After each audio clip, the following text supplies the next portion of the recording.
Was geht ab, Agents? Ich bin's schon wieder, Gouken. Herzlich willkommen in meinem Video über das China Wall Bild. Manche kennen es vielleicht schon, denn ich habe bereits vor einiger Zeit ein Video darüber gemacht. Aber dieses Mal seht ihr die 2.0 Version. Es gab mittlerweile ein paar Dinge, die ich optimieren konnte. Das Bild eignet sich hervorragend für Solo-Missionen auf Legendär. Durch das Bollwerkschild sind wir extrem standhaft und dank der Liberty Exo-Pistole machen wir einen enormen Schaden. Dank Tidal Update 10 wurden unsere beiden Exo-Komponenten in diesem Bild enorm verstärkt. Also falls ihr Legendär auch mal alleine laufen wollt, schaut genau hin, denn alle Einzelheiten erkläre ich euch jetzt. Dieses Mal spielen wir das Bild mit der Techniker-Spezialisierung. I hear you're into gadgets. I think you're really gonna like this prototype.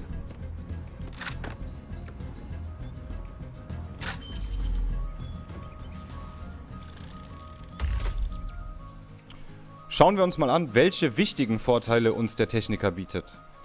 Wir bekommen zum einen Fertigkeitenrangpunkt, sehr sehr praktisch. Wir machen 12% erhöhten Schaden an Drohnen, Fertigkeitenhelfern und Robotern, also quasi an allen mechanischen Gegnern. Auch sehr vorteilhaft für legendäre Missionen. Was auch sehr praktisch ist, ist die EMP-Granate, die wir durch den Techniker bekommen, denn mit ihr können wir mechanische Gegner kurzzeitig außer Gefecht setzen. Das Reparaturkit wirkt sich auch auf verbündete Fertigkeitenhelfer im Umkreis von 10 Metern Reichweite aus. Wir haben 10% Fertigkeitenheilung, 50% Widerstand gegen Impulsgeber und wir erhalten 15% Bonusrüstung, wenn wir mit einer Fertigkeit zielen. Ganz wichtig beim Techniker, wir bekommen den Werkmeister-Drohnenstock. Der Werkmeister setzt Mikroelektro-Verstärker-Drohnen ein, die sich verbrauchen, um die Fertigkeiteneffizienz von Verbündeten zu steigern und ihre Wirkzeit zu erneuern. Solange er sich im Holster befindet, verschickt er regelmäßig eine Drohne, die ausschließlich ihre Fertigkeiten beeinflusst. Das heißt uns selbst. Der Werkmeister-Drohnenstock hängt bei uns am Rucksack und wenn wir unser Bollwerkschild ziehen, heilt der Werkmeister-Drohnenstock alle paar Sekunden unser Schild, wenn es beschädigt ist. Wir müssen nichts weiter tun und wir müssen ihn auch nicht werfen. Und das macht das Ganze so praktisch in diesem Bild. Weiter geht's. Werfen wir nun einen Blick auf das Equipment. Wir tragen dreimal Providence Defense, haben einmal das benannte Wi-Fi Holster Krallen raus aus der Dark Zone, Douglas und Harding Hände und die exotischen Sawyers Knieschoner. Die Zweihandwaffen könnt ihr euch selbst aussuchen. Ich trage für den Nahkampf eine Vektor und für weitere Entfernungen eine M1A. Denn unsere Hauptwaffe ist die exotische Desert Eagle, die Freiheit. Sie hat das Talent Freiheit oder Tod.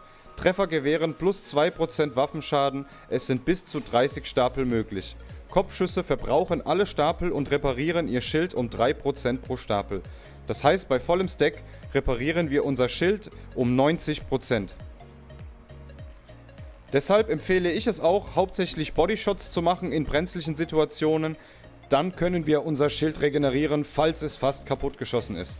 Falls wir nur Kopfschüsse landen, geben wir der Waffe keine Möglichkeit, Stacks aufzubauen. Zum einen haben wir als Fertigkeit das Bollwerkschild. Hier haben wir als Mod Regeneration im Holster und zweimal Schild-Lebensenergie. Unser Bollwerkschild ist auf Rang 5. Wir haben dreimal Blau auf unserem Equipment und einen gelben Punkt. Den 5. bekommen wir durch die Techniker-Spezialisierung dazu. Wir haben einen Lebensenergiewert von 11,8 Millionen. Die zweite Fertigkeit ist der Werkmeister-Drohnenstock, den wir nur durch unseren Techniker bekommen. Hier spielt es keine Rolle, welche Mods ihr drin habt, denn er hängt sowieso hauptsächlich nur an unserem Rucksack und heilt von dort aus unser Schild, ohne dass wir was machen müssen. Ich habe allerdings, falls wir ihn doch mal ablegen wollen, 10% Lebensenergie drin und 5% Reichweite. In dem Modslot, in dem jetzt experimentelle Mischung drin ist, gibt es nichts Hilfreiches für den Werkmeister-Drohnenstock. Das habe ich jetzt nur reingemacht, dass da kein leerer Slot ist. Auf der Maske habe ich Rüstung gerollt und als Attribut kritischen Trefferschaden und kritische Trefferchance. Im Modslot ebenfalls wieder kritischen Trefferschaden. Durch Providence bekommen wir 15% Kopfschussschaden, 10% kritische Trefferchance und 15% kritischen Trefferschaden. Unser Rucksack ebenfalls von Providence. Auch hier Waffenschaden, Crit-Schaden und Crit-Chance drauf. Im Mod-Slot ebenfalls wieder kritischen Trefferschaden. Wir haben das Talent Wachsamkeit auf dem Rucksack. erhöht den gesamten Waffenschaden um 25%. Nimmt man Schaden, wird diese Verstärkung 4 Sekunden lang deaktiviert. Wir befinden uns die ganze Zeit hinter unserem Bollwerkschild und optimalerweise werden wir nicht getroffen, also ist dieser Buff bzw. das Talent Wachsamkeit in den meisten Fällen aktiv. Die Brust ist ebenfalls Providence Defense. Hier haben wir Waffenschaden, kritischen Trefferschaden und kritische Trefferchance. Und im Mod-Slot ebenfalls wieder kritischen Trefferschaden. Auf der Brust haben wir das Talent Unzerbrechlich. Ist Ihre Rüstung verbraucht, werden 95% der Rüstung wiederhergestellt. Cooldown-Zeit 60 Sekunden. Unzerbrechlich ist sehr, sehr hilfreich in diesem Bild, denn wir spielen hauptsächlich legendäre Missionen. Falls wir sterben, müssen wir von vorne anfangen. Mit diesem Talent können wir unser Leben retten. Das Wyvern-Wear Holster Krallen raus, das es nur in der Dark Zone gibt, hat 2 Hauptattribute, einmal 500% Nahkampfschaden und einmal 10% Pistolenschaden. Wegen diesem Pistolenschaden tragen wir es hauptsächlich. Hier habe ich 6% kritische Trefferchance draufgerollt, um den kritischen Trefferchancewert nochmal etwas zu erhöhen. Als Kernattribut einen Fertigkeitenrangpunkt. Unsere Hände sind von Douglas & Harding. Die geben uns 20% Pistolenschaden. Hier habe ich ebenfalls wieder Rüstung draufgerollt. Kritischen Trefferschaden und kritische Trefferchance sind auch schon drauf, um noch mehr Damage mit der Pistole zu machen. Und die exotischen Sawyers Knieschoner. Hier auch wieder Rüstung, Sprengsatzwiderstand und Lebensenergie drauf. Das Talent Nicht zurückweichen sorgt dafür, dass wir durch Explosionen nicht ins Wanken gebracht werden können. Der gesamte Waffenschaden wird für jede Sekunde, die man sich nicht bewegt, um 3% erhöht, kann bis zu 10 Mal gestapelt werden und geht erst dann verloren, 10 Sekunden nachdem wir uns bewegt haben. Als Granate tragen wir die EMP-Granate, die wir durch die Techniker-Spezialisierung bekommen. Wie bereits erwähnt, sehr, sehr hilfreich in legendären Missionen, um mechanische Gegner außer Gefecht zu setzen. Werfen wir einen Blick auf unsere Werte. Wir haben mit unserer Pistole knapp 54% kritische Trefferchance, 141,2 kritischen Trefferschaden und 140% Kopfschussschaden. Das ist nun die Version, die ich gespeichert habe in den Loadouts und die ich im Solo-Gameplay hauptsächlich benutze. Aber falls ihr doch mal damit in der Gruppe spielen wollt, empfehle ich euch, statt den Sawyers Knieschonern einfach Providence Knieschoner anzuziehen und eure Brust gegen die Bärtierchen-Rüstung auszutauschen. Somit habt ihr das Talent Unbreakable für alle Gruppenmitglieder. Wenn man mehr Schaden machen möchte, kann man auch statt dem Wyvern-Wear Holster einfach ein paar gute Grupo Sombra anziehen. Wir verlieren hier allerdings einen Fertigkeitenrangpunkt, machen aber dafür noch mehr Damage, weil wir 15% Schaden durch kritische Treffer dazu bekommen und hier statt einen Fertigkeitenrangpunkt nochmal Waffenschaden drauf haben. Ebenfalls haben wir auf unserem Wyvern-Wear Holster auch keine kritischen Trefferschaden. Also für den Damage Boost empfehle ich Grupo Sombra anzuziehen. Das war's auch schon von mir zu diesem Bild. Ich hoffe, euch hat das Video gefallen. Wenn ihr legendäre Missionen auch mal solo laufen wollt, dann kann ich euch das hier nur wärmstens empfehlen. Durch unser Bollwerkschild sind wir sehr, sehr standhaft und müssen uns nicht hinter einer Deckung verkriechen. Und dank unserer Exo-Pistole machen wir enormen Schaden auf unsere Gegner. Wie das Ganze in der Praxis so aussieht, könnt ihr euch im anschließenden Gameplay-Video anschauen. Falls ihr weitere Fragen habt, hinterlasst sie mir in den Kommentaren. Das war's von mir. Ich wünsche euch weiterhin einen schönen Tag und viel Spaß im Spiel. Bevor es weitergeht, möchte ich euch eben nochmal ganz kurz eine kleine Schadensdemonstration zeigen. Also quasi eine Demonstration. Wir stapeln unsere Waffe, bis wir 30 Stacks haben, mit Bodyshots.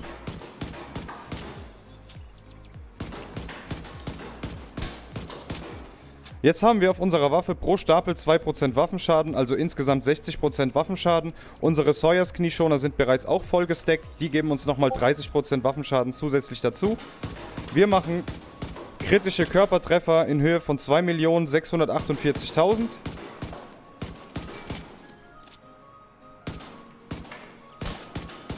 Und Kopfschusstreffer in Höhe von 3,2, knapp 3,3 Millionen. Mit vollen Buffs.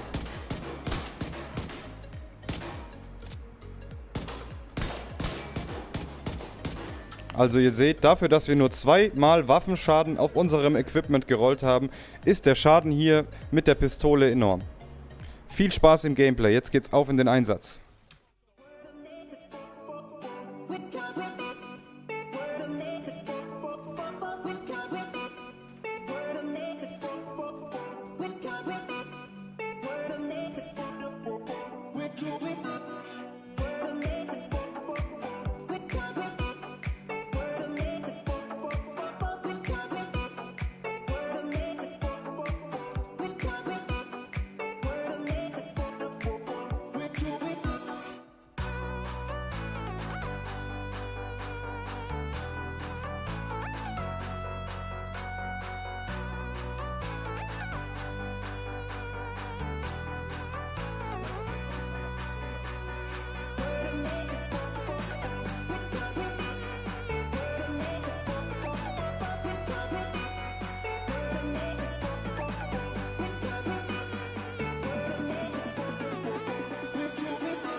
immer noch wir beide, Freundchen. It was written in the stars. We can't be torn apart. We are linked together, force and fire forever. We are linked together.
Ha!